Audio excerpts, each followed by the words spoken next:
Bienvenidos todos. Disculpar porque hemos tenido algún problema técnico que estamos intentando acabar de solucionar. Daros la bienvenida. Esperemos que todos estéis bien y si os parece no vamos a retrasar más y vamos a empezar con el webinar. Entonces, este webinar está organizada por la Cátedra de CIDE. Esta cátedra surge como un convenio de colaboración entre la prensa farmacéutica, Boehringer Ingelheim y el Departamento de Enfermería de WIC Barcelona. Con este convenio pretendemos potenciar actividades de formación, investigación y difusión del conocimiento en el ámbito de los cuidados de enfermería. Actividades de formación e investigación centradas tanto en alumnos como en pacientes y sus familias. Esperamos tener un impacto en el ámbito de la seguridad clínica y el empoderamiento. Estas actividades esperamos también que puedan tener continuidad y transferencia al entorno profesional y social. Somos un equipo de enfermeras del entorno académico con grado de doctor, implicados principalmente en la formación de nuestros estudiantes y en el desarrollo del avance científico de nuestra profesión. Mireia, Pilar y yo misma somos la cara visible de este equipo con el rol de dirección de la cátedra. Esta cátedra tiene 3 líneas muy concretas de trabajo que se centran, por un lado, en el empoderamiento del paciente crónico y su familia para darle herramientas en el manejo de su propia salud. La segunda línea se centra en el desarrollo del liderazgo enfermero para nuestros estudiantes, trabajando las dimensiones competenciales de la inteligencia emocional, el pensamiento estratégico, el impacto y la influencia y el trabajo en equipo. Esto es un proyecto muy importante de nuestro departamento y que responde a las demandas que nuestros asesores y colaboradores de nuestro entorno profesional nos solicitan como perfil de las futuras enfermeras. Es decir, el futuro asistencial necesita enfermeras líderes en sus cuidados. Por último, esta línea, la tercera, está centrada en la seguridad clínica. En ella nos centramos principalmente en el manejo seguro de la medicación. Es un tema que preocupa a nivel mundial y en el que la enfermería tiene un papel muy relevante en cuanto a su administración. Esta cátedra se firmó en mayo del 2019 y estamos, por tanto, en el segundo año de la misma.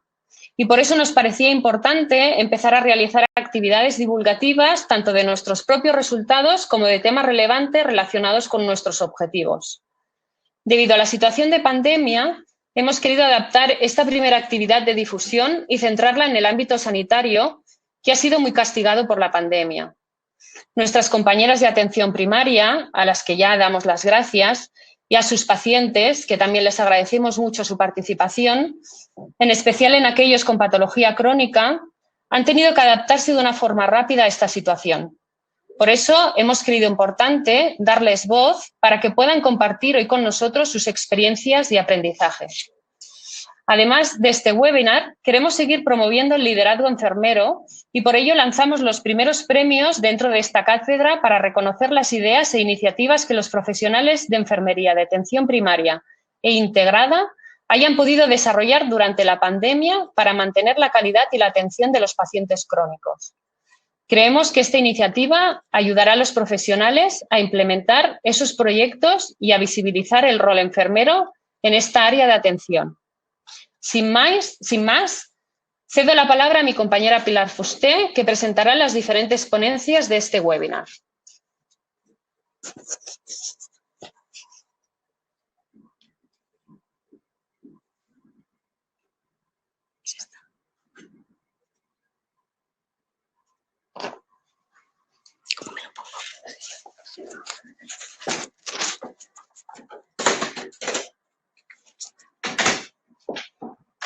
Pues hola a todos, tal como ha dicho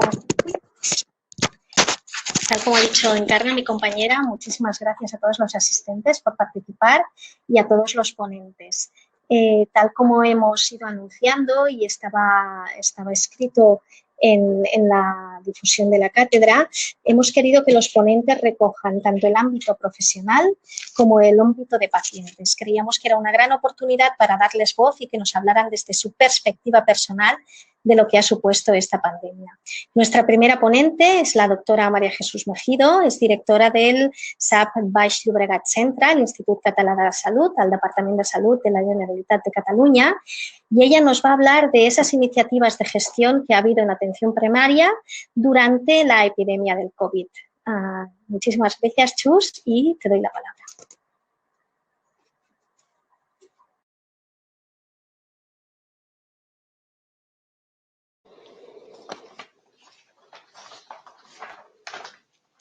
Gracias. En primer lugar, dar las gracias a la cátedra por esta oportunidad de compartir este webinar hoy con otros compañeros profesionales, con todos los asistentes y también con la representación de pacientes, que es lo que nos enriquece y nos hace orientarnos en el día a día. Empezaremos la presentación. No, esta no es la mía, perdonad.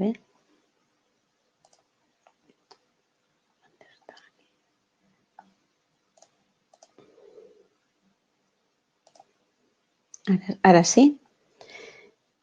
Disculpar. Bueno, explicar que un poco, Bárbara también hablará de gestión. Yo hablo de la gestión que supone el coordinar 20 equipos de atención primaria en esta zona del Baix Llobregat Centre y 5 unidades de soporte. Por tanto, es una visión más macro que la que expondrá después mi compañera. Entonces, lo primero es explicar cómo hemos vivido y todos los cambios que hemos tenido que implementar en esta pandemia. Había pensado que esto podíamos haberlo vivido o es casi como un cuento, ¿no? Y además es la hora casi de la siesta. Espero que esto no contribuya al descanso de nadie, pero es como que si pensamos érase una vez, ¿no? Una población, profesionales, pacientes que teníamos pues todas nuestras líneas en atención primaria coordinadas, con participación, con accesibilidad, a veces un poco difícil, lo reconozco, pero con muchas maneras de acceder, con una proactividad hacia los enfermos crónicos y las organizaciones. Y de golpe, cuando avanza el cuento, nos encontramos con 18 millones de casos en el mundo por COVID. Me he negado a poner ninguna foto de COVID, porque creo que ya casi hasta la imagen no nos transmite demasiado buen rollo. Entonces, hablamos de que empezamos como de golpe y cuando nos damos cuenta estamos con 18 millones de casos y 700.000 fallecidos. Estos números no nos los podíamos imaginar ni en una pesadilla. Entonces, ¿cómo surgió todo? Un poco, lo primero que fue y lo más determinante y la mayor dificultad para gestionar es el desconocimiento. Teníamos un total desconocimiento del virus. De hecho, empezamos diciendo que ciertas medidas se hacían solo con los que venían de ciertos países, cuando de golpe ya a los pacientes y a los profesionales en los centros, porque era la manera de poder seguir ahí dando atención. Luego explicaremos un poco cómo lo hicimos, pero de entrada ya se habilitó unas áreas específicas para que se pudieran atender este tipo de pacientes con la máxima seguridad para el resto. Otra dificultad que tuvimos fue la falta de material de seguridad para los profesionales y esto en un inicio fue muy duro. Había una voluntad de proveerse de más material, pero los mercados estaban muy colapsados y esto era una realidad que se nos imponía y que teníamos que hacer alguna cosa. Y luego os explicaré el que hicimos, ¿no? También cada vez que visitábamos a un paciente COVID en el inicio nos suponía dejar una consulta que ya no podíamos utilizar más. Imaginaos si hiciéramos esto ahora, ¿no? Pero en un inicio dejábamos la consulta donde se había visitado un posible persona con COVID, porque tampoco teníamos el acceso a los test que tenemos ahora, y luego se hacía una limpieza muy intensiva, pero llegó un momento en que también teníamos colapsadas 3 o 4 consultas en los centros. Teníamos un tiempo muy superior de dedicación de las visitas a domicilio, teníamos que vestirnos en la puerta del paciente y de la casa del paciente, vestirnos bien para protegernos a nosotros y a ellos, y luego también a la salida implicaba lo mismo, con una buena recogida de residuos. Esto, bueno, yo hago guardias de cronicidad y bueno, os puedo decir que en la puerta mismo, nada más salir, estábamos casi quitándonos ya una cierta parte de la ropa, recogiendo residuos, etcétera, lo cual supone un montón más de tiempo en las visitas de domicilio. Además de echar de menos esa proximidad que tenemos con los pacientes y con sus familias, ¿no? Y que todas estas barreras físicas que nos obliga el COVID, pues también nos afecta. También, ¿qué pasó en un inicio? Y por suerte ahora estamos mejor, fue muchísimos casos graves en residencias. Fue un momento de muchísimos contagiados y de que muchos de los pacientes de mayor edad de residencias pues no se salían para adelante, pues tuvimos que también pues acercarnos para ayudar en este final de vida que fuera pues lo más confortable posible, con las mayores medidas de cuidado posible. Y a todo eso le sumamos un impacto social, porque todo el mundo tenía, este impacto estaba en toda la sociedad. Había un impacto emocional increíble porque vivimos en una sociedad en la que no estábamos acostumbrados a que la enfermedad está presente, está circulando y la muerte, sobre todo, el riesgo, está por todos los sitios. Esto también pasaba en los profesionales, que no estamos, o sea, nosotros podemos ser pacientes de algunas enfermedades, pero esta sensación del riesgo tan grande, pues también generaba miedos, muchos miedos en la población, en nosotros, en todo. Un poco nos quedamos como este oso, que estábamos pues más o menos tranquilos en una isla bastante grande de hielo y de golpe pues nos quedamos un poquito pues preocupados y con miedo, pero por suerte enseguida nos pudimos preparar y hacer gestiones rápidas. Uno de los riesgos que también teníamos era que las UCI se colapsaran y también la incertidumbre. Entonces, lo que hicimos fue, lo primero, agrupar centros. De cada 2 centros, por ejemplo, en las poblaciones nosotros tenemos pues Sant Feliu con 2 centros, Sant Joan d'Espí con 2 centros, Blugas con 2 centros, o en las ciudades más grandes, cada 2 centros de atención primaria dejar uno abierto. ¿Por qué? Porque esto nos permitía, primero, que las visitas presenciales eran mucho menores en ese momento, porque el virus bueno, nos hacía coger mucha defensa. Segundo, esto nos permitía agilizar tema de neteja, o sea, el tema de limpieza, disculpad, era intensiva, pero era en un solo centro, con lo cual, con los mismos profesionales que teníamos, podíamos hacer mucha más intensidad de limpieza cuando solo abríamos uno de cada 2 centros. También a nivel de material, que os comentaba que no teníamos suficiente, el hecho de estar agrupados hacía que en uno de los 2 centros sí que pudiéramos tener a todo el mundo muy bien equipado, con garantía. Incluso, bueno, para los circuitos con los pacientes, etcétera. Se procuraba pues que estuvieran las áreas muy delimitadas, la que era de COVID con la que era de no COVID. Todo esto implicó esta agrupación de centros y por ejemplo, con el material de protección, el IX, que tenía dificultades para comprar, no es que no se quisiera, sabéis que los mercados estaban muy colapsados, pero se fue haciendo compras a empresas diferentes, a donde se conseguía material, etcétera, y algo que ahora vemos todos como en la foto tan fácil con nuestra mampara delante o una simple mascarilla quirúrgica en según qué momentos fue un poco complicado, pero enseguida se pudo agilizar. Se fueron cambiando los protocolos conforme íbamos sabiendo un poquito más del virus y también pensar que el hecho de dejar un centro abierto y uno cerrado nos permitió, entre otras cosas, que muchos profesionales quedaban liberados de la atención directa y los pudimos dedicar unos a ir a los hoteles salud que habían. Por ejemplo, nosotros teníamos también en nuestra zona un hotel salud grande al lado del Hospital Broggi y que eran hoteles dedicados a las personas que por lo que fuera no podían hacer, enfermos, no podían hacer el aislamiento en su casa por temas, pues porque a lo mejor convivía con una persona con mucho riesgo de si contraía el COVID o eran muchos en el domicilio y era imposible tener un espacio donde estar aislado. por problemática social y también muchos porque les daban altas precoces porque necesitaban camas en el hospital para ingresar a más COVID y le daban unas altas que iban a un hotel en el que habían, por tanto, médicos, enfermeras, trabajadores sociales, auxiliares y, por tanto, podían tener una cierta atención más que en el domicilio. Pero para tener estos profesionales en el hotel necesitábamos esto, que algún centro estuviera sin actividad presencial. Otros profesionales también fueron a residencias para hacer más actuación de la que hacemos normalmente. Normalmente en cada equipo mínimo un médico, una enfermera y a veces 2 enfermeras y un médico se dedicaban solo a residencias, o sea, no tenían visitas propias, sino que estaban todo el día en la residencia para ayudar con este nivel de atención que necesitaban las personas que teníamos allí en las residencias. También se empezó a hacer atención telefónica de enfermos crónicos, pensar que también teníamos profesionales que por sus enfermedades previas o su situación de salud no podían hacer visitas a personas con COVID y lo que hacían era una atención telefónica de preguntar cómo seguían a los enfermos con COVID o a los enfermos de cualquier otra patología crónica, ya que no podían venir a los centros, pues ver cómo estaba esta persona, etcétera.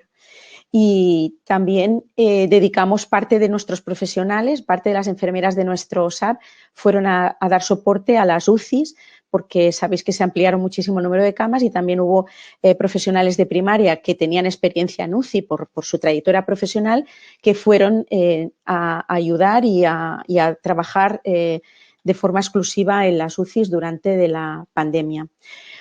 Otra cosa que hicimos de gestión rápida y que aún la estamos implementando ahora es crear una unidad centralizada en la cual se hagan las llamadas para todos los enfermos de COVID de seguimiento, aparte de los scouts, solo para intentar quitar de los equipos la máxima ocupación en el COVID. ¿Por qué? Un poco porque queremos retomar toda esta atención propia de atención primaria y que el COVID, el hecho de que estamos haciendo muchísimos test a la población, muchísimos test en las escuelas, estamos en las residencias, estamos haciendo seguimiento de los contactos, en los clubes deportivos, las extraescolares, etcétera, implica tanta dedicación de muchos profesionales de primaria al tema COVID que nos preocupaba y nos sigue preocupando la atención al resto de patologías que no son COVID.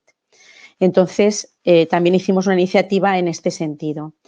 Un poco para resumir, estas son fotos de toda Cataluña y está sacado de una presentación de TV3 porque son los números más macros que si os trajera solo los de mi área. Si hablamos de visitas diarias en atención primaria anuales, tendríamos que antes de la pandemia estábamos en unas 170.000 y actualmente unas 175.000. Esto era en octubre, que era el último corte.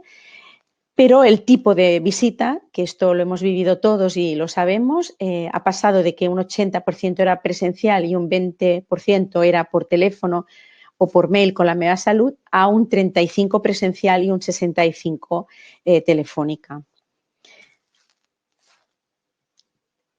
Algo que nos alegra es que antes de la pandemia, lo vemos aquí, este círculo azul tan grande que era de las visitas presenciales, de golpe en abril quedó pues reducido esto a una cuarta parte prácticamente, pero vemos que ahora en el mes de noviembre ya esta parte presencial se está ampliando y creemos que ahora justamente a partir de que pase Navidad en enero yo creo que aún se ampliará más porque es lo que queremos, retomar toda esta tarea propia de atención primaria, todas estas actividades de promoción de la salud que se aparcaron, de salud comunitaria que quedaron un poco paradas, de seguimiento de enfermos crónicos que están estables, pero que gracias a que están estables evitamos complicaciones y que de esto no hablaré porque hablará más mi compañera Bárbara.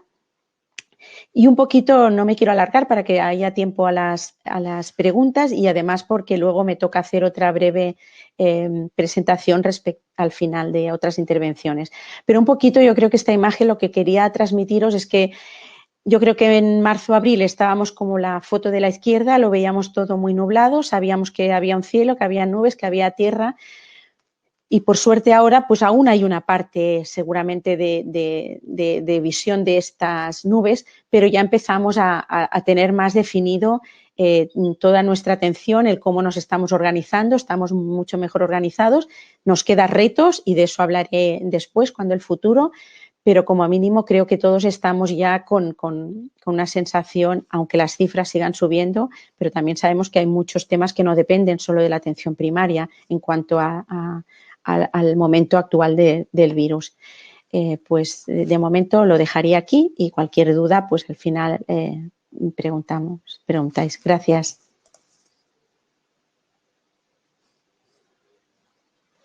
Muchísimas gracias, Chus, por darnos este contexto y ayudarnos a entender exactamente qué es lo que pasó, qué es lo que ocurrió a nivel de gestión durante ese inicio de la pandemia y cómo ha ido afectando, cómo se habéis ido organizando. Y daremos paso ahora a la señora Bárbara Amor. Ella hablará desde un punto de vista un poco más cercano al día a día de los equipos. Ella es enfermera, máster en Ciencias de la Enfermería y es adjunta a la dirección del CAP de Abrera y una excelente compañera nuestra. Así que encantada, Bárbara, de poder darte voz y cuando quieras. Hola, hasta aquí. Es que no encontraba la presentación. Bueno, hola, buenas tardes a todos. Gracias por estar aquí, interesaros por este tema, creo que es sumamente importante.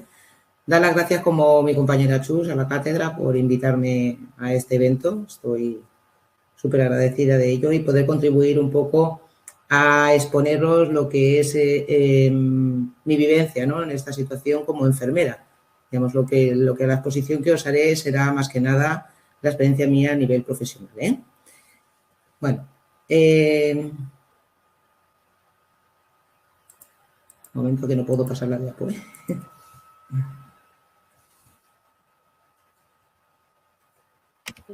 Bárbara, si sí, no, puedo darte paso a las diapos, ¿eh? Si necesitaras, me avisas y ya está, ¿eh? Vale, ya está, gracias. Disculpad, ¿eh? Bueno, un poco para ponernos en antecedentes, mi compañera Chu ya ha comentado muchas cosas de la situación en la que nos hemos encontrado. Ha hecho un poco de visión a nivel macro, yo lo haré un poco más a nivel micro, ¿vale? Os expondré, como he dicho, mi experiencia a nivel profesional y también a nivel gestión en un ámbito de un centro de salud, pues pequeño, no los 20 que tiene mi compañero. ¿Qué ha significado realmente el COVID, ¿no?, para la salud? Esto nos preguntaremos porque, claro, ha habido unos cambios bruscos en todo este tiempo que nos estamos exponiendo a esta pandemia, ¿no? En unos inicios la situación de desconocimiento, como sabemos, este bicho, como vulgarmente lo catalogan, era un desconocimiento total para nosotros. Supuso para la población realmente, e incluso para los propios sanitarios, un giro brusco en nuestra vida diaria. Era salir de nuestra rutina constante. El hecho de la incertidumbre ante a lo que nos acontecía provocaba en la población habitualmente, cuando querían acercarse al centro, pues una irritabilidad, una discrepancia, ¿no? No entendía qué estaba ocurriendo y ciertamente tengo que decir que nosotros tampoco, ¿no? El desconocimiento era a nivel general. La excesiva información también en los medios de comunicación, ¿no? Te llegaban información por todas las vías, la cual te hacían confundir también un poco el poder asimilar, ¿no?, qué estaba ocurriendo en ese momento. Luego también esta situación provocó que se generaran protocolos, evidentemente, para llevar un poco de organización en lo que era, pues bueno, la situación en la que estábamos viviendo. Esto provocaba la irritabilidad, como he comentado anteriormente, de toda la población, el hecho de que no pudieran entrar al centro, ¿no?, vieran una barrera allí. Estos protocolos que se realizaban, pues un poco para la población ante el desconocimiento nuestro también, o lo poco que sabíamos, el evitar pues realmente que estos pacientes se contagiaran, incluso los profesionales en ese momento. Esto conllevaba todo ello, a unos cambios drásticos, como el control de acceso al centro, el simple hecho de control de la temperatura, ¿no? Era violento tanto para el paciente como para el propio profesional apuntar a alguien a la frente, ¿no? Parecía que ibas a dispararle en ese momento. No era así, no ibas a tomarle la temperatura. Pero eran situaciones realmente bastante incómodas, tanto para la población, como he dicho, como para nosotros. Esta situación imprevista, muy poco tiempo supuso un parón drástico, ¿no?, en todos los controles periódicos de nuestros pacientes, en este caso los pacientes crónicos. Era muy difícil en ese momento el realizar pues esas analíticas de control, los controles de tensión, esa derivación al podólogo, el control de un paciente diabético. La inquietud de los pacientes por tener su receta electrónica, ¿no? La tenía caducada. No podían entender de estar esperando en la calle que no se podía tomar la medicación porque no tenía su receta, ¿no? Y te comentaban que cómo iban a ir a la farmacia, que iban a la farmacia y realmente les decían que no se la daban porque no tenían la receta actualizada, ¿no? La situación nos generaba a la población, incluso a nosotros, como he dicho y me repito, una situación de intranquilidad, evidentemente, porque te enfrentabas a situaciones bastante complicadas, ¿no? La irritabilidad ante el desconocimiento y ante que no te daban el servicio que hasta ese momento te estaban dando, pues claro, eso provocaba realmente una sensación mala para todo el mundo. Todas estas medidas, como sabemos, fueron necesarias ante el desconocimiento y ante las medidas que teníamos que tener, que llevar para poder parar, ¿no?, el contagio entre toda la población y en nuestros pacientes. La demanda aguda seguía viniendo al centro. El hecho de que un paciente respiratorio tuviera dificultad para respirar, que podría ser que fuese un paciente contagiado de COVID o no. Las personas, pacientes con lumbalgias, heridas, pues seguían entrando. Esta situación se agravaba por los temas de problemas de espacio. Yo hablo, como digo, bajo mi experiencia y bajo mi propio centro, ya que es un centro pequeño y la verdad es que falta mucho espacio. Hubo que tomar medidas, como ha comentado mi compañera, ¿no? Espacios que tenías que dejar para poder visitar a esos pacientes respiratorios, ¿no? De todas las medidas de protección que tenías que ponerte para poder atenderlo. El hecho de que no se sabía claramente cuáles eran los síntomas de la COVID, ¿no? La COVID, que en primera instancia, como sabéis, era una tos y fiebre, luego empezó a ser algo respiratorio, luego empezó a ser que al final también salían erupciones en la piel, ¿no? Es que es un seguido y seguido y seguido ante cambios constantes en un mismo día, durante toda la pandemia se ha permanecido asistiendo a esas personas a domicilio, evidentemente requiriendo más tiempo para esas visitas, dado por el tema que ha comentado anteriormente Chus, del hecho de tener que cambiarte, ponerte un equipamiento para poder entrar, para proteger al paciente y protegerte tú mismo. Las pruebas PCR, como sabemos al principio, solamente se realizaban a nivel hospitalario. Tú no podías confirmar que una persona tenía COVID con una prueba, ¿no? Con el gold estándar como es la PCR, porque no disponíamos de ella para poder hacerlo. Entonces, la población exigía constantemente, se hacían colas en la calle no solamente pues, para que le renováramos esa receta, sino simplemente también para decir porque se encontraban mal o simplemente querían saber, sí o sí, si tenían el bicho, porque era el apodo que se le otorgó en ese momento. El miedo se sentía realmente y la crispación era el día a día y constante. La situación en la residencia realmente fueron un tema muy duro. El contagio de un residente, esto suponía que pudiera haber 5 más al día siguiente, con la consecuencia de pues, muertes, por desgracia, igual que ha habido fuera de ellas, pero ha sido un grupo de ciudadanos que han estado muy expuestos y tenemos que recordar que son pacientes frágiles, muy frágiles. También lo duro de verlos cómo realmente se sentían tristes, ¿no? Por el hecho de no poder ver a sus seres queridos. Era muy dolorosa la situación en el ámbito. Entonces, nuestros mayores, la verdad es que tenemos que decir que son los grandes guerreros de la vida, ¿no? Que se enfrentan a otra dura batalla, por desgracia. Las medidas tomadas para evitar esta propagación, como el confinamiento, pues supusieron en la población situaciones diversas, ¿no? Como es la soledad, el miedo a la incertidumbre, el qué pasará, ¿no? Que yo creo que todavía lo tenemos. Este deterioro ha sido muy notable en la población anciana.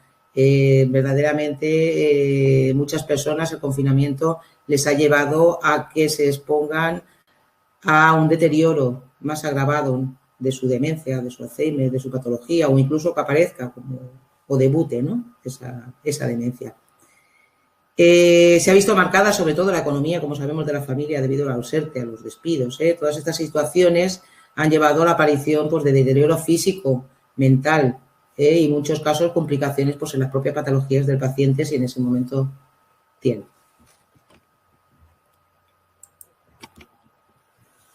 Bueno, ¿y qué hemos perdido? ¿Qué hemos perdido, ¿no? Durante todo este proceso que llevamos? A la llegada de la pandemia en el mes de marzo, los recursos humanos y materiales, como las protecciones individuales que hemos comentado, pues eran escasos. Ya veníamos anteriormente, pues en la sanidad, como sabemos, de una falta de profesionales, ¿no? Que esto, pues, debido a esta situación, pues todavía se agravó más.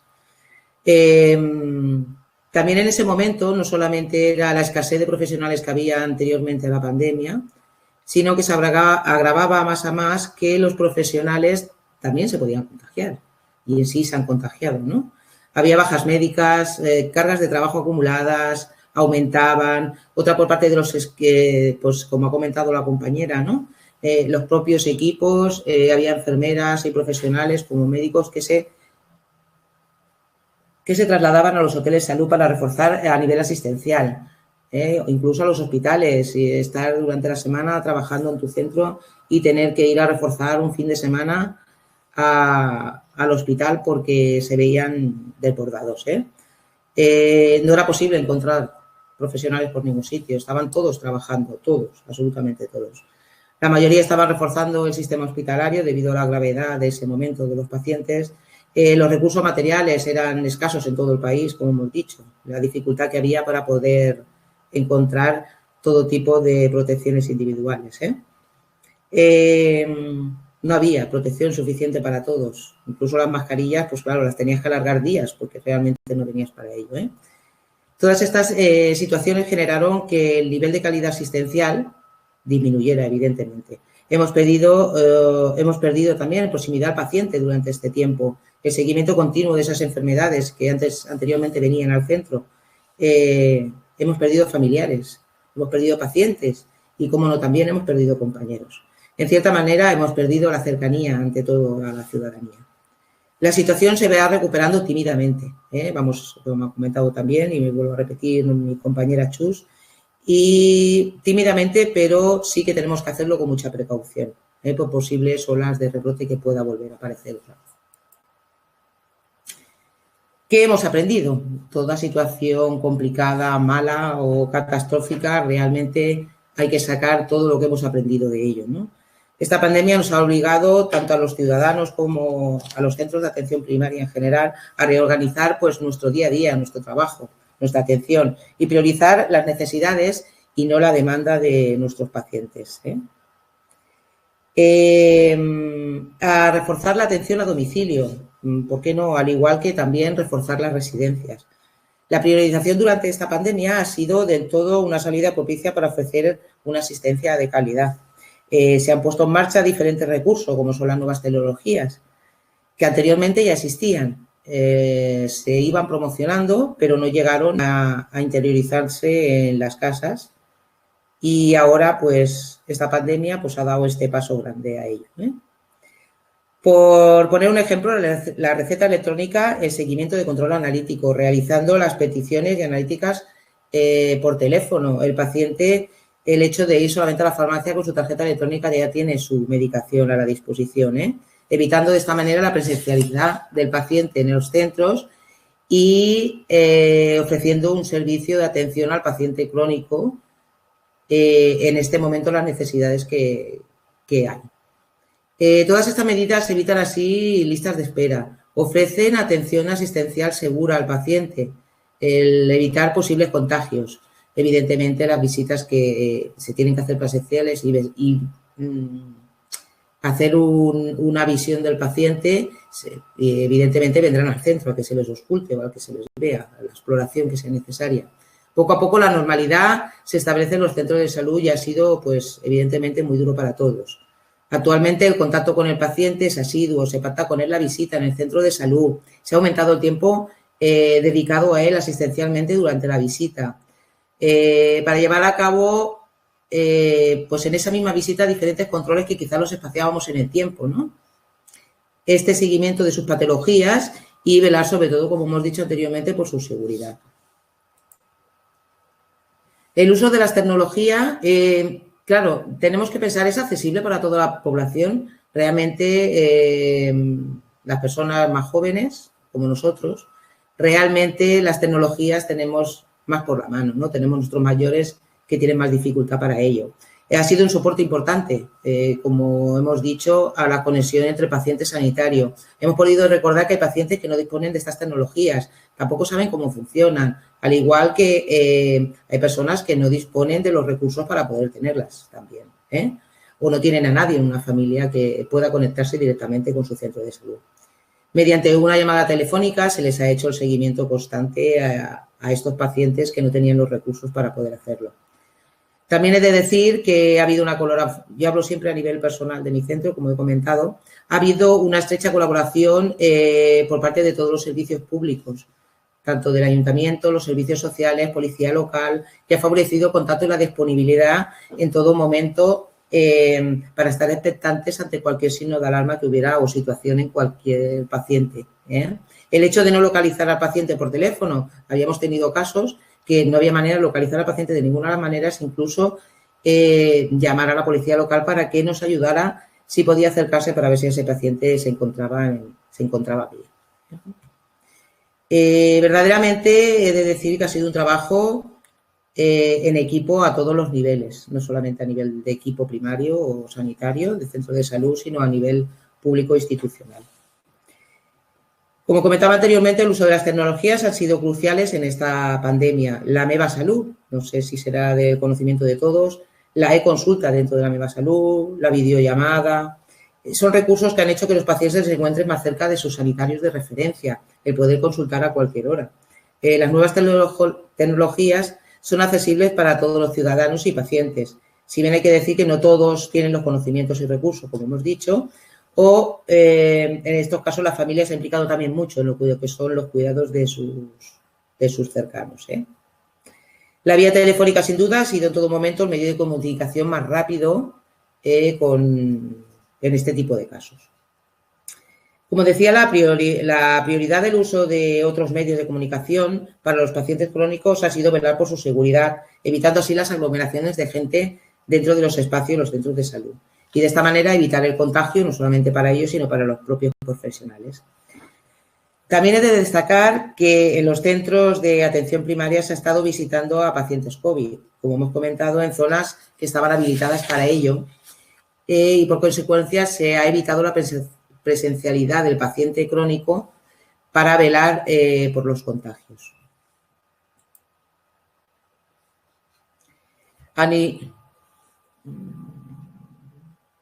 Esto ya lo he comentado. Perdón, se me ha despistado una diapositiva. Un momentito.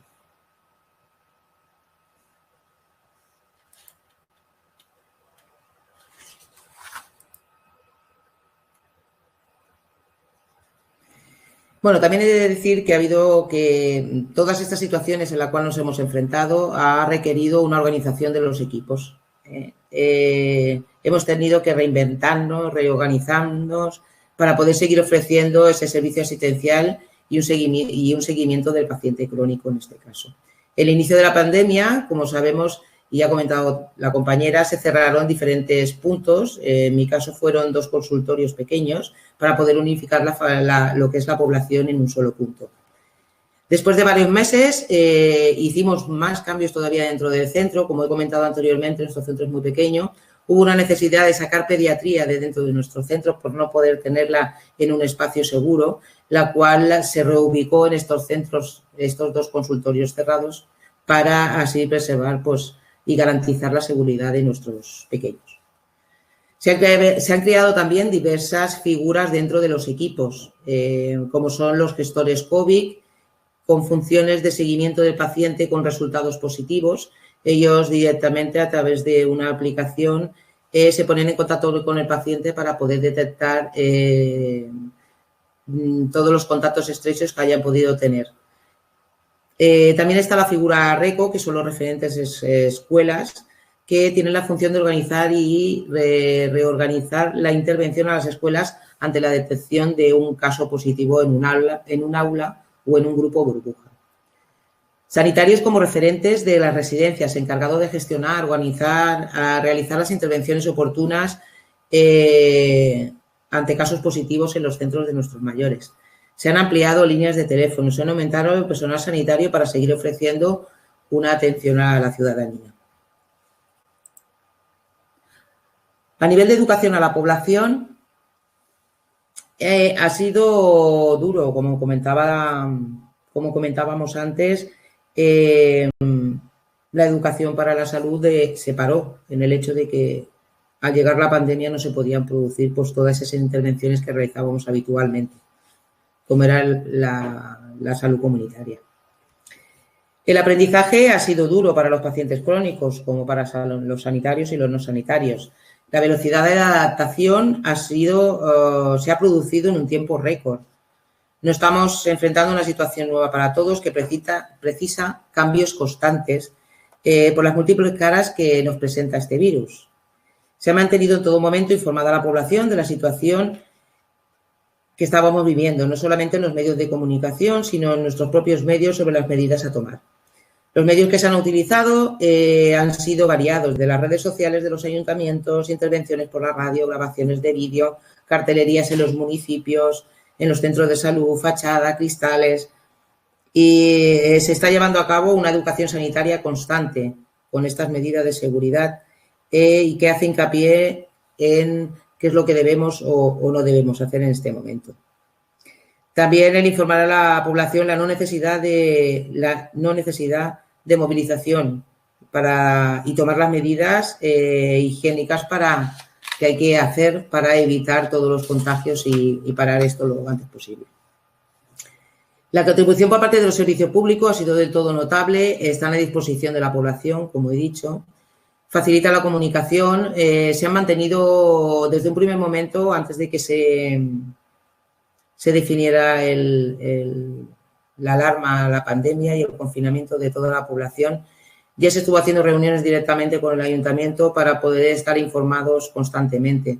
Aún puedo decir que en la actualidad, desde marzo seguimos haciendo reuniones a nivel CAM con el ayuntamiento y los diferentes servicios públicos.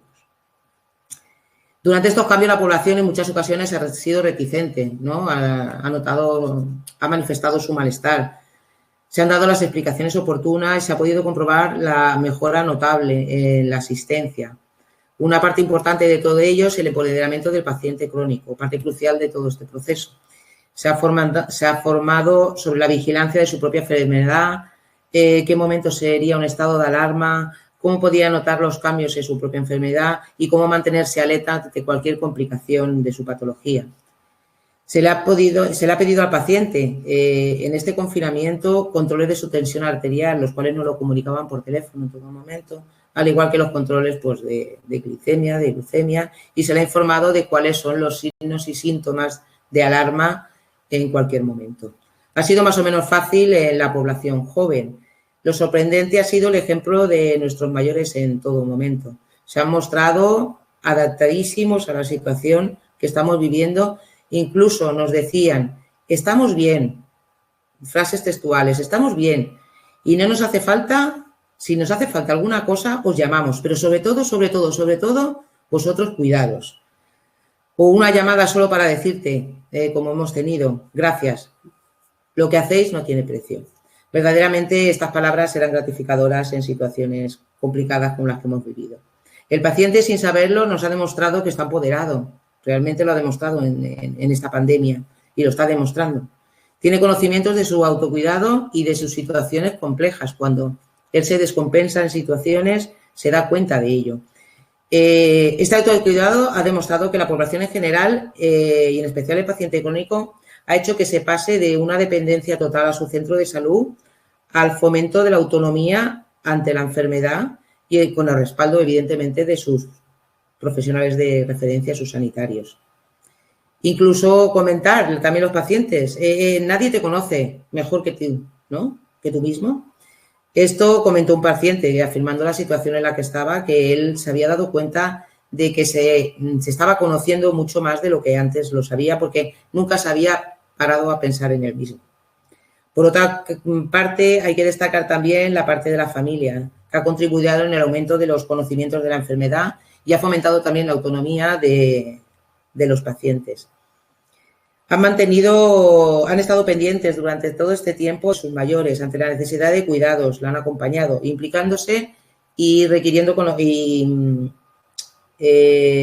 implicándose en los conocimientos de la enfermedad y consultando sobre todo, y se ha hecho mucho uso, los números de la e-consultas han triplicado, el hecho de las consultas a sus profesionales. Bueno, también tenemos otra pregunta. ¿Cómo nos hemos reconvertido? Hemos integrado las diferentes visitas, como he dicho, aumentando el tiempo de atención al paciente en esta tímidamente reinserción otra vez de las visitas presenciales del paciente y evitando así la asiduidad. Se ha aumentado ese tiempo para que dentro de esa visita se puedan realizar todos los controles que se puedan realizar en ese momento. Se ha educado sobre las necesidades de la puntualidad en esas visitas, porque sabemos que nuestros mayores, sobre todo, el hecho de llegar media hora antes a la consulta, para ellos era sentarse ahí un ratito y hablar con el vecino. Siempre lo han hecho así. Entonces, se ha procurado que la necesidad de la puntualidad era importante para evitar las aglomeraciones. Se han reconvertido los circuitos, como son la no necesidad de tener un papel para retirar una medicación, un tratamiento de la farmacia, pudiendo ir directamente a buscarla con la tarjeta sanitaria. La comunicación continua que ha habido con los niveles a nivel hospitalario, mediante correo electrónico, videollamadas, reuniones y sesiones clínicas. Se ha potenciado la utilización de los mensajes de SMS para resultados de pruebas analíticas sin alteraciones, para resultados de PCR, test rápidos, antígenos, recordatorios de visitas con los sanitarios. De esta manera, recordarle al paciente que no faltará su visita, ya que ese periodo de tiempo estaba guardado para él. Recordatorios y recomendaciones para la vacuna de la gripe. Se ha impulsado también la utilización de la Meva Salud para cualquier consulta, resultado, pedir visitas, contacto con las personas, los sanitarios, a través de la e-consulta o incluso por la videollamada, como hemos dicho. La utilización de este tipo de visitas, en los casos que se puede dar una solución mediante este tipo de método. Evidentemente, no ocultarás a un paciente a través de una pantalla. La creación de una agenda que se ha creado a nivel administrativo en atención a la ciudadanía, que mediante un texto el paciente simplemente en internet poniendo quiero visita con mi médico y su tarjeta sanitaria en la mano puede enviar una cita a su médico, en este caso a esta agenda que comento, que es administrativa, escribiendo un texto con cuál era su demanda o su necesidad en ese momento. Esta agenda llega directamente al personal de atención a la ciudadanía, el cual ve que el paciente ha hecho una solicitud de visita y se deriva directamente a cada uno de los profesionales o, en este caso, a sus sanitarios de referencia del propio paciente. De esta manera podemos ofrecer una atención evidentemente de calidad. El paciente no tiene que estar esperando detrás de un teléfono que le cojan, se evita el colapsar esas centralitas. La comunicación, como sabemos, es una de las fuentes de relación interpersonales más importantes.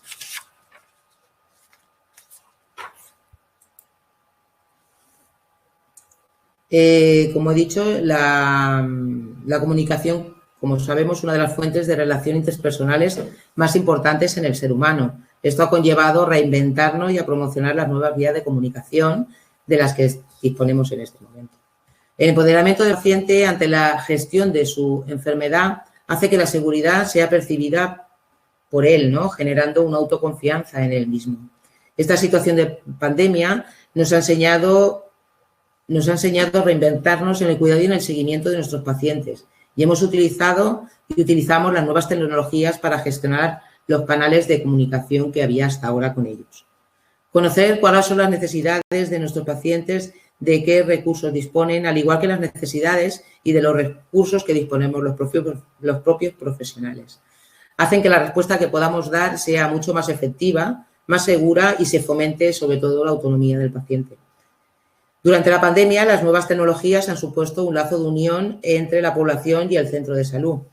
La importancia de mantener una población informada a través de los diferentes medios de comunicación, radio, sea por radio, por cartelería, a través de vídeos, servicio público, SMS, ha supuesto que la población ha aumentado la confianza en el sistema de salud, manifestando en ocasiones, dicho también textualmente, no estamos solos. Los cambios de rol dentro de los propios equipos durante la pandemia ha llevado a la vigilancia constante en los diferentes colectivos más vulnerables, como son la residencia, los pacientes pluripatológicos, el seguimiento de los pacientes contagiados por la COVID, La comunicación continua que ha habido entre los diferentes niveles asistenciales ha favorecido sumamente el seguimiento de los pacientes. Y por último ya, fomentar la autonomía y el autocuidado en el paciente con los conocimientos y los recursos necesarios realmente fomenta la autoconfianza en el mismo y en su enfermedad. La integración de las asociaciones como un enlace entre el paciente y el centro de salud puede favorecer que este desarrolle todas las competencias necesarias para dar una respuesta más rápida a sus inquietudes. Y contándoos aquí todo mi vivencia en 15 minutos de 9 meses.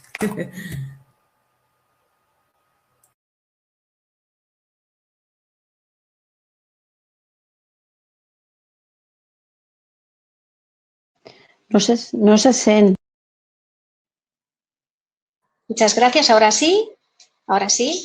¿Me oís bien? Sí, solo le daba la persona que... ¿Sí? Perfecto. Sí, esto de la virtualidad tiene esto, que hasta que alguien te da respuesta de si te oye no, pasa un poquito.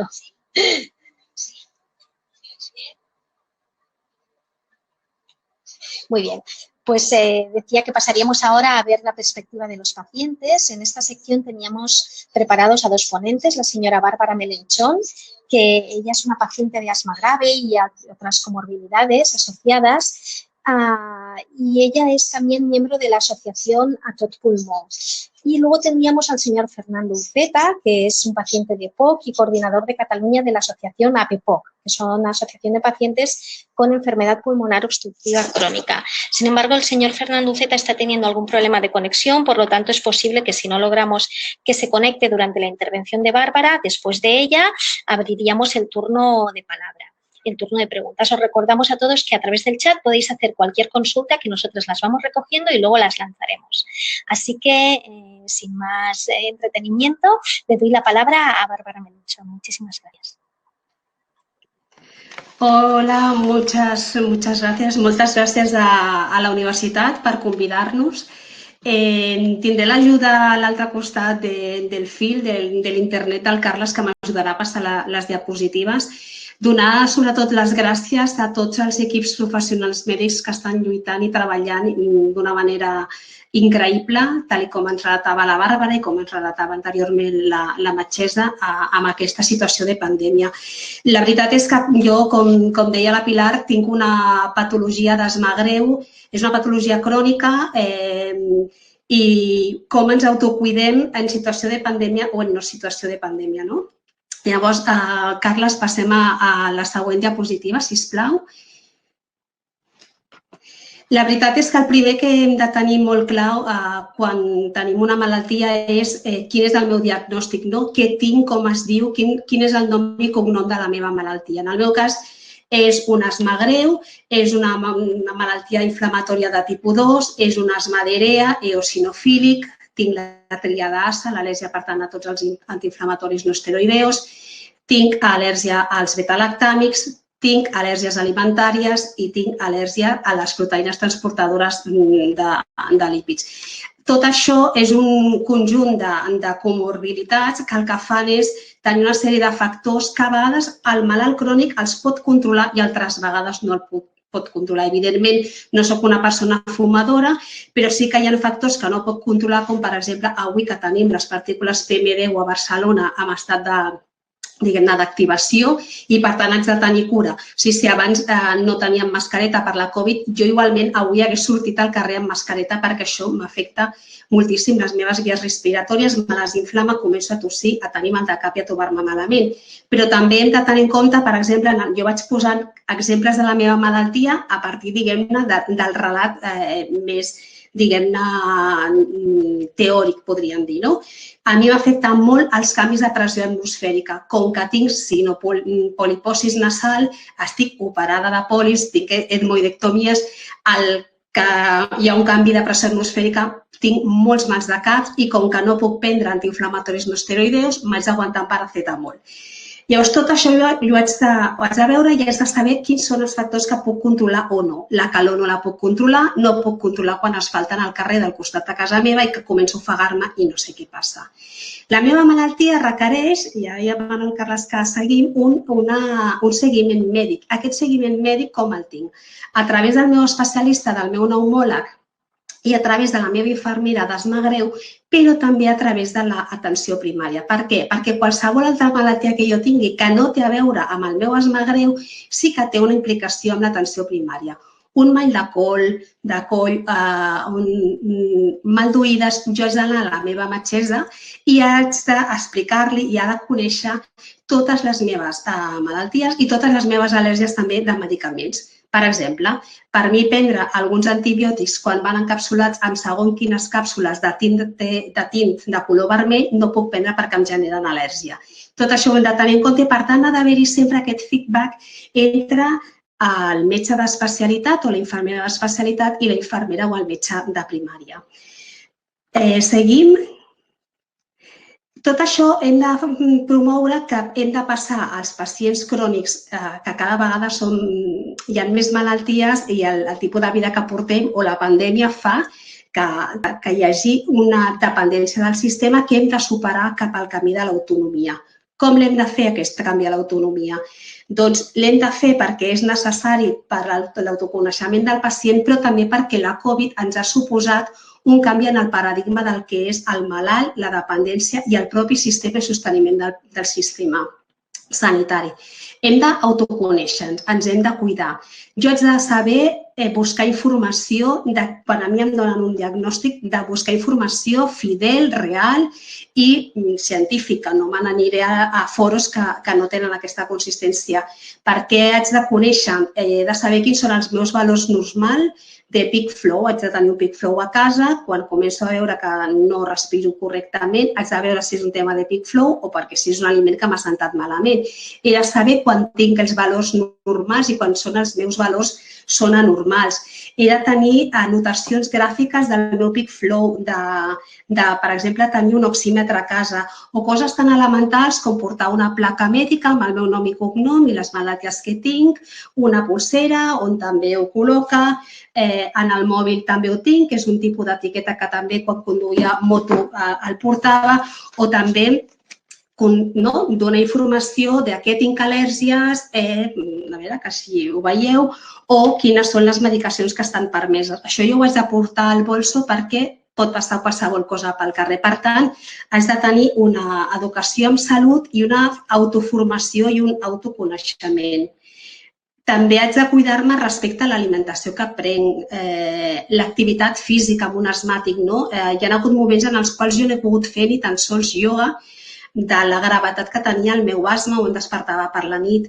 I llavors haig de conèixer en quin moment estic, quines coses puc fer, quines no, i saber que tinc temporades que estarà millor el meu asma i temporades que estaran pitjor, perquè com que tota malaltia és dinàmica. Podem passar a la següent diapositiva. Mentre passem a la següent diapositiva, dir-vos que és també molt important en l'autoconeixement socialitzar la meva malaltia, explicar-la on treballo, què em passa, què tinc i com em poden ajudar. Per què? Perquè jo tinc un tractament de base al qual els malalts hem de fer una adherència. I aquesta adherència a vegades no és fàcil perquè un ha d'acceptar que té una malaltia i ha de prendre una sèrie d'inhaladors o unes pastilles o una medicació biològica. M'haig d'adherir a aquest tractament, haig de tenir estratègies perquè no se m'oblidi prendre aquesta medicació. Aquestes estratègies entre els malalts ens les podem transmetre a través de les associacions, per exemple, però també és molt important aprendre la tècnica de prendre aquesta medicació. No tots els inhaladors es prenen de la mateixa manera i, per tant, la tècnica d'inhalar és fonamental.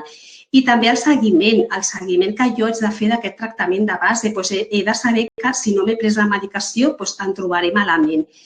I també l'autoadministració. En el meu cas, jo tinc una malaltia que no estava controlada amb la medicació de base i ara porto una medicació biològica que a través de la meva infermera d'asma greu de l'Hospital de Sant Pau em van ensenyar a autoadministrar-me-la. Llavors, Jo vaig a l'hospital, ara mateix en plena pandèmia, vaig a la farmàcia hospitalària, em donen la dosi per 2 mesos, la guardo a la nevera i me la injecto.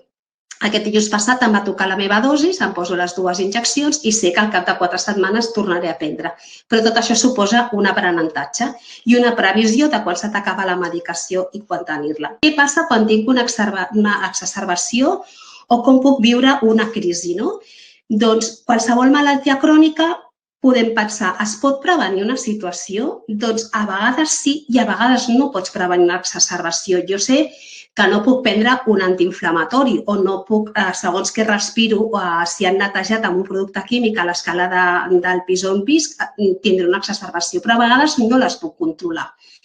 El que us deia abans, un asfaltament d'un carrer. Jo vaig tenir una crisi laboral, una crisi d'asma greu a la feina perquè en el lavabo algú es va tirar perfum i vaig ofegar-me, llavors no ho puc prevenir. Però què haig de saber? Haig de reconèixer els símptomes que m'indiquen que se m'està descompensant la malaltia per poder activar. En aquest cas, jo sé que quan començo a tossir, quan començo a tenir picors al cos, quan se'm comença a posar la veu més greu, més afònica, sé que tinc símptomes de descompensació. Quan començo a sentir que no ventilo bé, em poso l'oxímetre, miro el meu peak flow i activo el meu plasma. Jo tinc un plasma que és incrementar les meves dosis d'inhaladors, però també tinc una farmaciola d'emergència que porto al bolso i que jo he explicat a les meves companyes de feina com funciona. Si tinc una exacerbació més o menys controlable, doncs tiraré d'un antihistamínic o tiraré d'una prednisona que porto a sobre, però si allò no em funciona, sé que hauré d'activar-me la xeringa d'adrenalina. Llavors, és molt important per una persona amb la patologia que tenim asma conèixer com es posa l'adrenalina, fer-se amb l'adrenalina. Per exemple, quan et caduca la xeringa d'adrenalina, que sabem que tenen a més unes periodicitats molt curtes d'estar, diguem-ne, una possibilitat de posar-te-la, hem de practicar amb una mandarina, amb alguna fruita, per saber com desprecintar amb una sola mà, com buidar amb una sola mà, com punxar-la, explicar-lo a la meva família, explicar-lo quan vaig de vacances als meus amics on estaré de vacances i explicar-lo també als companys de feina. Suposa una pèrdua d'intimitat, però suposa compartir amb persones que si tu tens una situació en la qual tu no pots sortir-te sola, algú t'haurà d'ajudar i hem de perdre la por a activar aquest ús de l'adrenalina. En tot això què vull dir? Doncs que necessitem autoconscienciar-nos de la malaltia. Passem a la següent imatge. Autoconscienciar-nos, acceptar la pròpia malaltia. Acceptar la meva malaltia ha suposat pèrdues personals i ha suposat dols personals. En el meu cas, jo no he pogut ser mare biològica perquè el meu asma no m'ho permetia, però he pogut ser mare d'un meravellós fill adoptat i hem de tenir educació en la salut. Tot això per tenir autonomia i per guanyar autonomia, per no dependre de l'última visita mèdica que tingui programada si és d'aquí no sé quant de temps. I això és fonamental. Passem a la següent diapositiva. Una qüestió també fonamental per un pacient amb una malaltia crònica és conèixer els recursos que té. I aquí tenim diverses tipologies de recursos. Tenim els recursos mèdics que estan al nostre abast a l'atenció primària o a l'atenció especialitzada. Haig de conèixer on està el meu ambulatori, on està el meu hospital, on estan els telèfons de referència al meu hospital, on està la secretària de pneumologia, però també haig de conèixer on estan els serveis d'urgència i els serveis d'emergència, que no són el mateix. Jo haig de veure que quan el cap de setmana em poso malament, abans que estàvem amb la pandèmia, jo sé que no haig d'anar a l'hospital, haig d'anar al CUAP que tinc de referència. I haig de tenir molt clar quan haig d'activar l'emergència, quan haig d'activar el 112. I després un altre element important per a un pacient crònic és saber la diferència de quan se't descompensa la malaltia, si és un dia festiu o si és un dia laborable. No és el mateix posar-te amb una exacerbació de la teva patologia un dilluns a les 11 del matí que tenir-lo un dissabte o que tenir-lo una matinada o un dia festiu durant els Nadals, un 26 de desembre, per exemple. I també és important conèixer quan jo estic visquent a la meva població originària o quan me'n vaig de vacances i, per tant, soc població desplaçada. Doncs, si me'n vaig de vacances, haig de preveure on està l'hospital més proper, com activar un taxi, si vaig en cotxe jo no puc conduir, una sèrie de recursos sanitaris que estan al nostre abast. Però aquest autocura de les persones també tenim altres recursos amb els quals conèixer i informar-nos de tot allò al voltant de la patologia que tenim i que són recursos potser poc coneguts per la població. Uns són les societats científiques. En el cas de les respiratòries tenim la CEPAR, la Societat Espanyola de Neumologia i Cirugía Toràcica, tenim la Societat Catalana de Neumologia, la SOCAT, tenim la CEIAC, la Societat Espanyola d'Al·lergologia i Immunologia Clínica, però també tenim associacions de pacients que ens poden donar molt recolzament perquè a vegades quan s'ho explica de pacient a pacient sembla més fàcil el missatge. En aquest cas tenim les associacions de pacients, com és l'associació de la qual avui vinc en el seu nom, que és A Tot Pulmó, que té un Twitter i té un Facebook en el que ens podeu seguir i que anem també explicant les iniciatives que està tenint la FENAER, que és la Federació Nacional de Pacients amb Patologies Respiratòries, i perquè també allà es comparteixen documents sobre, per exemple, el control de l'asma, el maneig de l'asma o les guies científiques per conèixer millor la nostra patologia. I jo fins aquí la meva intervenció. Aquí teniu les nostres adreces. Estem vinculats a l'Hospital de Sant Pau, tot i que el nostre esperit és anar allà més enllà dels pacients de Sant Pau, sinó de qualsevol hospital i qualsevol pacient, ciutadà de Catalunya. I moltes gràcies i esperant les vostres paraules i les vostres preguntes.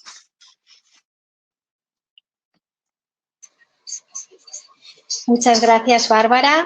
En principio, como os comentaba, tendríamos ahora la incorporación de Fernando, pero tiene problemas de conexión, por lo tanto, haremos la última parte de las ponencias de profesionales. A la doctora Chus Mejido hará el cierre de la parte de lo que sería la atención mirando hacia el futuro, que es la parte que ella quería acabar cerrando, lo que sería este webinar, ¿no? Era un poquito de luz y de esperanza que nos separa el futuro. Un poquito. Gracias. A ver si ya está. Pongo la presentación. Perfecto. Pues para acabar, siempre va bien mirar al futuro y más ahora que estamos a punto de empezar un nuevo año, el cual aprovecho para desear a todos que sea mejor que este. Bueno, el futuro, aunque está aquí la diapositiva, realmente no tengo esta bola de cristal que nos gustaría tener a todos, ¿no? Para ver cómo va a ir, pero sí que hay una afirmación que creo que la podemos compartir todos y es que el futuro será nuevo y diferente. O sea, no hemos tenido una lluvia que cuando pasa sale el sol y todo está igual que antes, solo que el suelo mojado, sino que hemos tenido algo que nos ha sacudido y que tendrá consecuencias durante tiempo. Por tanto, el futuro será diferente. Nosotros estaremos seguramente en unas situaciones diferentes de las de ahora. Será una realidad compleja, esto seguro, muy compleja. Y ahora sí. Ahora sí. Creo que ha entrado Fernando ahora.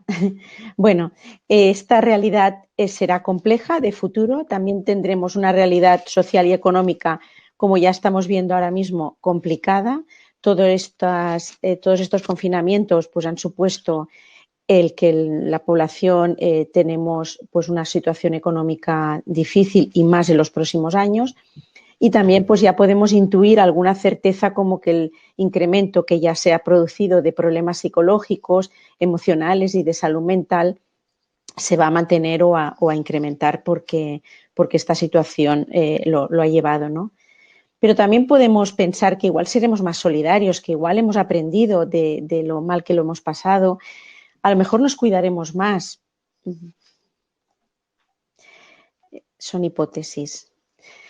Sí que hay unos cambios necesarios. Como vemos en el gráfico, los determinantes de la salud, aunque a veces los profesionales sanitarios, antes de empezar la presentación, Mi compañera anterior que ha hablado de forma maravillosa sobre estas asociaciones de pacientes y sobre todo el trabajo que están haciendo, decía, claro, pero hablar para profesionales, bueno, pues los profesionales la realidad es que respecto a los determinantes importantes de la salud suponemos este quesito amarillo de un 11%, mientras que, por ejemplo, el estilo de vida y cómo vive cada uno su enfermedad, y no su enfermedad, perdón, incluso antes de la enfermedad, ¿no? El vivir de una manera más saludable está influyendo más en la salud con un 43%, como veis. O el medio ambiente y el entorno, este entorno social que hablamos ahora, que será difícil, pues también tiene su peso en cómo está la salud. Y hay una parte, esta de herencia, que está ya, cada uno nos la han regalado y bueno, ahí está, ¿no? Pero un cambio necesario, creo que el primer punto que ponía aquí, el papel activo de cada persona en la seva salud, ha estado maravillosamente defendido por nuestra compañera anterior, ¿no? Realmente tiene que haber un cambio necesario y es que todos nos hagamos más responsables de que los problemas de salud o antes de que hayan problemas, la prevención de los problemas de salud tiene que ver con mi actitud, con mi conocimiento, una vez tengo mi enfermedad, en cómo me adhiero a hacer un tratamiento, cómo hago bien con conocimiento el tratamiento, cómo me cuido. Todo esto que ya nos han explicado y, por tanto, tiene que haber una parte importante de estilos de vida saludable porque nos determinan la enfermedad, pero también, una vez instalada, nos hace que la evolución de la enfermedad sea muy diferente. Y esta es una parte clave a la que no le damos el suficiente peso, sino que parece que no sea importante. Seguramente si tuviéramos un fármaco que se llamara ejercicio físico, lo tomaríamos todos, porque más estudios no pueden haber sobre las ventajas del ejercicio en nuestra salud. Pero, en cambio, hacer ejercicio, que es gratis, nos cuesta un poquito a todos.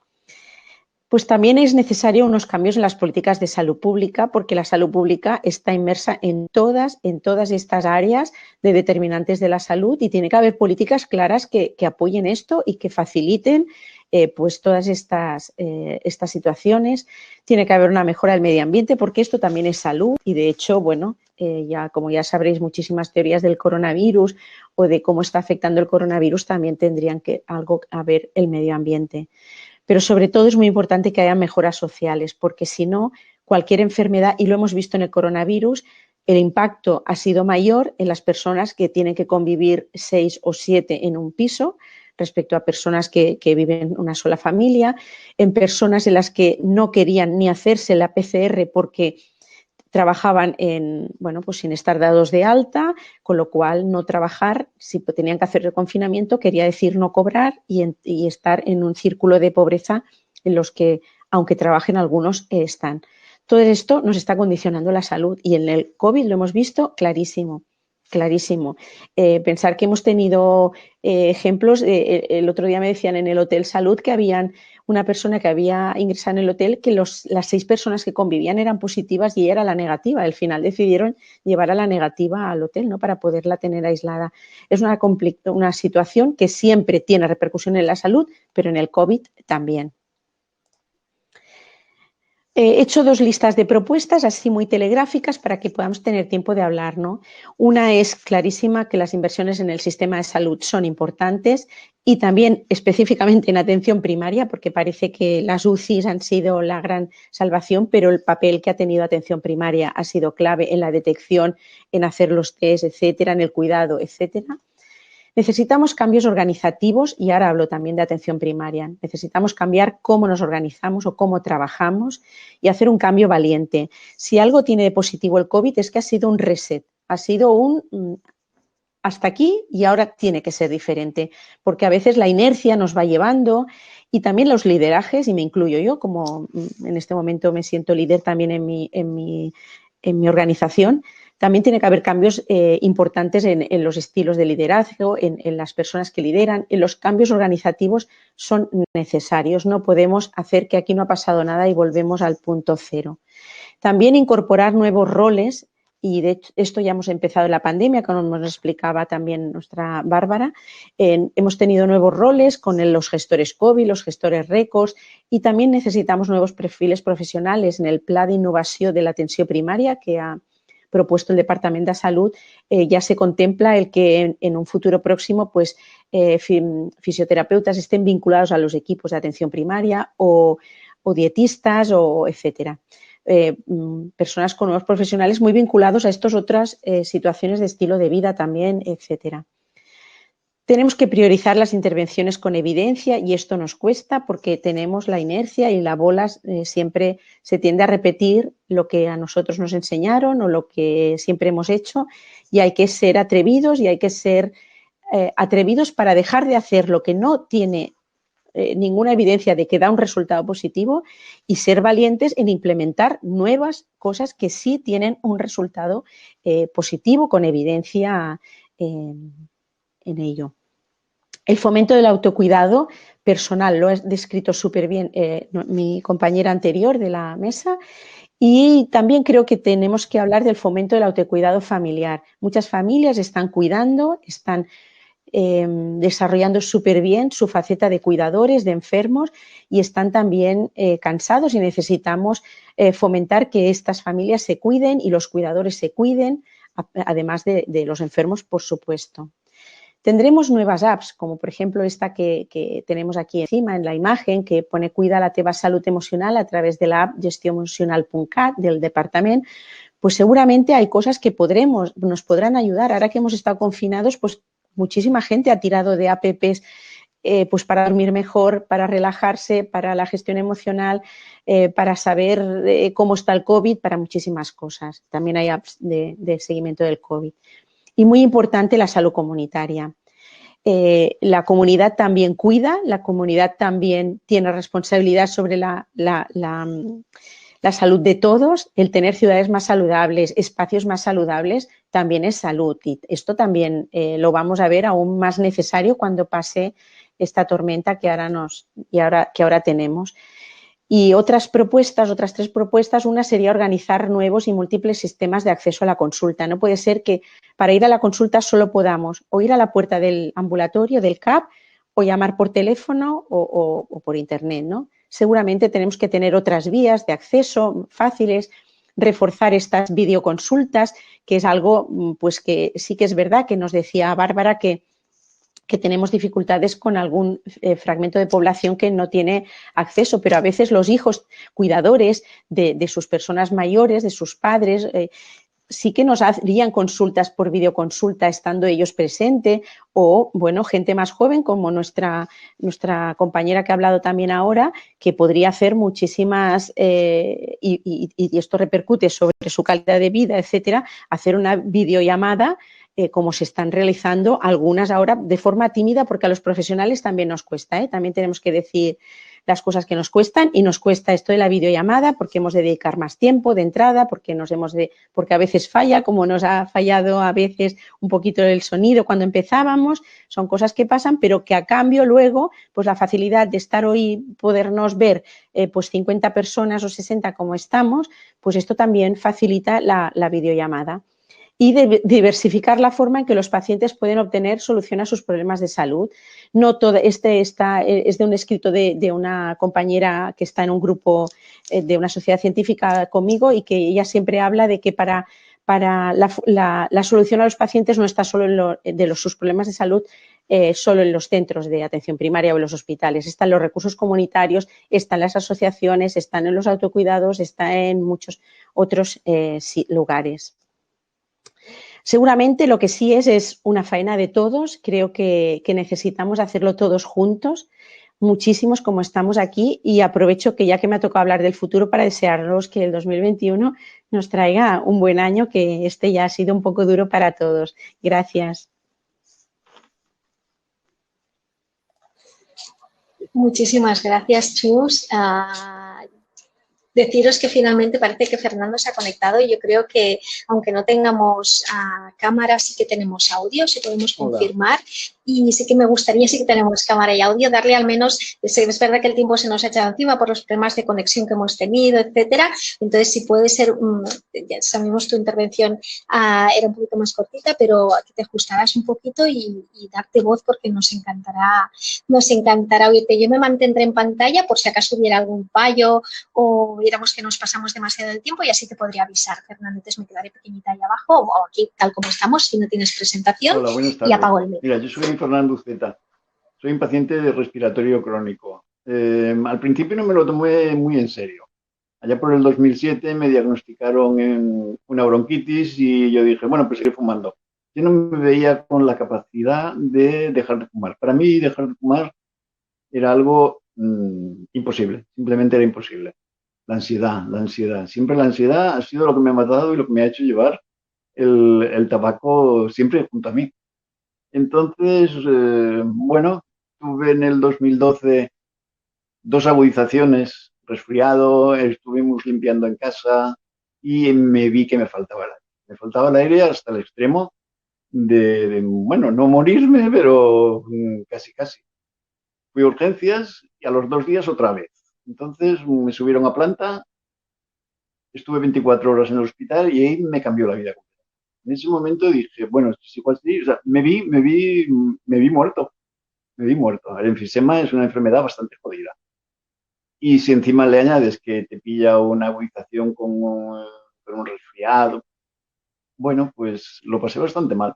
Pesaba muy poco, me miré en el espejo y dije, no, se acabó, ya no fumo más. A ver si me da algo más de vida. Y bueno, ya llevo unos añitos.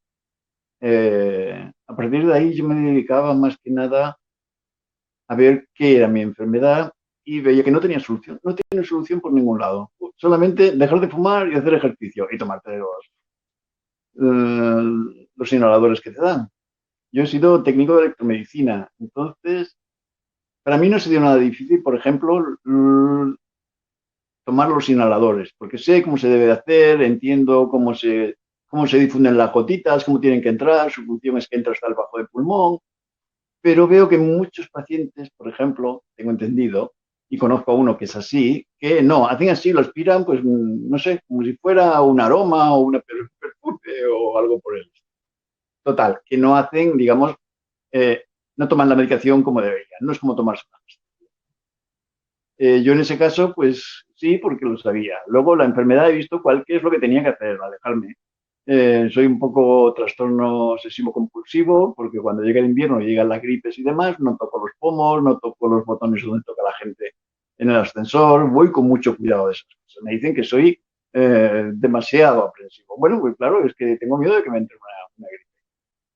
Yo siempre me he cuidado de mí. Lo único que no hago es ejercicio, que tendría que hacer más. En eso sí que es un problema para mí. Pero bueno, siempre he querido saber qué era mi enfermedad, qué medicamentos me podían poner y bueno, tampoco tiene mucha ciencia. Lo único que tuve luego es una comorbilidad, la osteoporosis debido a los corticoides, me chafó 3 vértebras. Bueno, ahora me estoy tomando otra medicación. Vas una vez, te pinchan y hasta los 6 meses no tienes que volver. Luego yo he conocido a otro paciente, un compañero de piso, que era diabético y no quería entrar en razón tampoco. Yo le explicaba, y todavía le cuesta entender, que cuando se toma algo el azúcar sube y cuando se toma algo, no solo cuando hace ejercicio baja. Entonces se mira, se ve si lo tiene bajo o alto y no entiende qué es lo que tiene que hacer. Es algo muy sencillo, ¿no? Pues hay pacientes que no son capaces de entender qué es su enfermedad y los tienes que coger de la oreja y llevar. Cuando, por ejemplo, el indicador del azúcar se dispara, sale un error y es porque está más de 500 y a más de 500 ya la máquina se para. Y le dice, está estropeado, no está estropeado, es que tienes que dejar de comer azúcar. Y bueno, también a él le ocurrió eso y en un momento dado tomó conciencia, le pusieron a pinchar y ahora la controla como el que más. Es más, hay gente que es normal, los diabéticos, que es normal por lo visto, que se vayan comiendo el azúcar porque es muy goloso, y sin embargo este ha cambiado radicalmente. Ahora lo lleva todo 100 y pico, 200, 100 y pico, 200. Total, que yo creo que es muy importante lo que habéis dicho, el ser responsable de tu enfermedad. Pero bueno, esto normalmente, en nuestro caso, solamente ha ocurrido cuando hemos llegado a un extremo muy, muy grande. Lo que es normal, mientras el cuerpo va funcionando, si esto no te lo han enseñado de pequeños, la profilaxis, cuidarse, limpiarse los dientes, lavarse los dientes, las manos, tener cuidado. Si esto no te lo hacen en la infancia, luego de adulto es muy difícil. Es muy, muy difícil. Solamente si se produce un cambio, yo creo, en el momento en que te ves enfrente a la muerte o a una situación de invalidez o a una situación extrema. Si no llegas al extremo, si no te lo han dicho de pequeño, no te han educado a que te cuides tú de tu vida, mal asunto. Es mi opinión. Por mucha campaña que se haga, los adultos que no han sido criados bien, yo lo veo muy mal. Bueno, pues no quiero ocuparos más tiempo. Esta ha sido mi experiencia. No sé si me he expresado bien. Muchas gracias. Muchas gracias, Fernando. La verdad es que ha sido muy entrañable escucharte.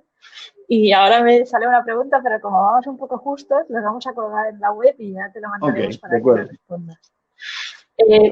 Muchas gracias lo del glucómetro, nos hemos reído mucho. Más de 500. Bueno, os queremos dar las gracias a todos los asistentes y los ponentes. Realmente ha sido un webinar, creo que súper interesante, y creo que lo que nos llevamos al final es la importancia del empoderamiento del paciente y del impacto que eso tiene en el resultado. Y ahora la cuestión, como ha dicho Fernando, es, vale, ¿cómo conseguimos la gente cómo empoderarlos sin que lleguen a esos extremos?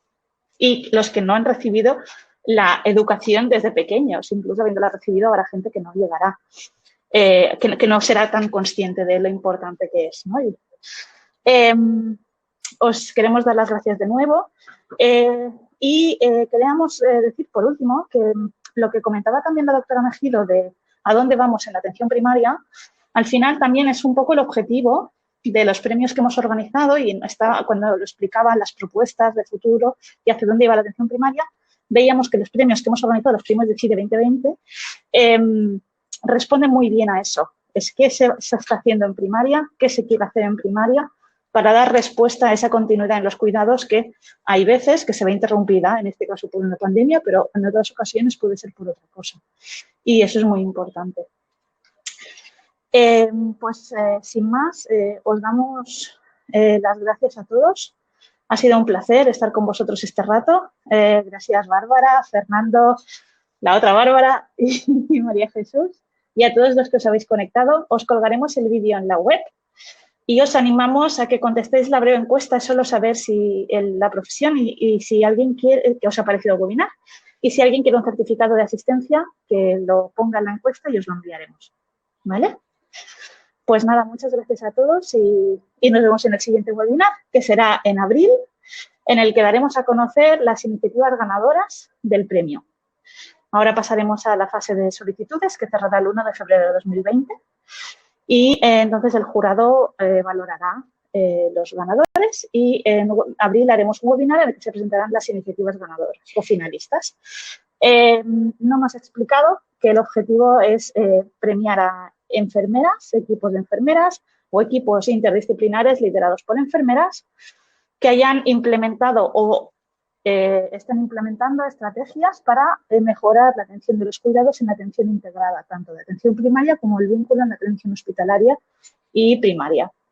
El formato es un formato vídeo, y escrito solo se pide un resumen, y las bases las tenéis en la web de la Cátedra de CIDE.